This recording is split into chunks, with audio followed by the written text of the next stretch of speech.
How to post on Pinterest. Hey guys, in today's video, I'm going to show you how to post on Pinterest step by step. So make sure to watch this video till the end and let's get started. Launch the Pinterest app on your phone. Make sure you're logged into your account. Look for the plus button at the bottom of the screen. Tap on it to see the Create Pin option.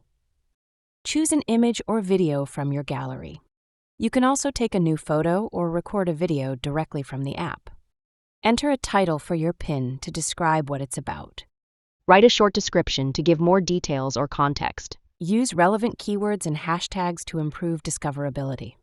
If your post is related to a website, blog, or product, you can add a link to direct users to it. Select an existing board to organize your pin, or tap Create Board to make a new one. Review everything to make sure it looks good. Tap on Create to post it on Pinterest. And that's it! Your pin is now live for others to see. That's all for the video.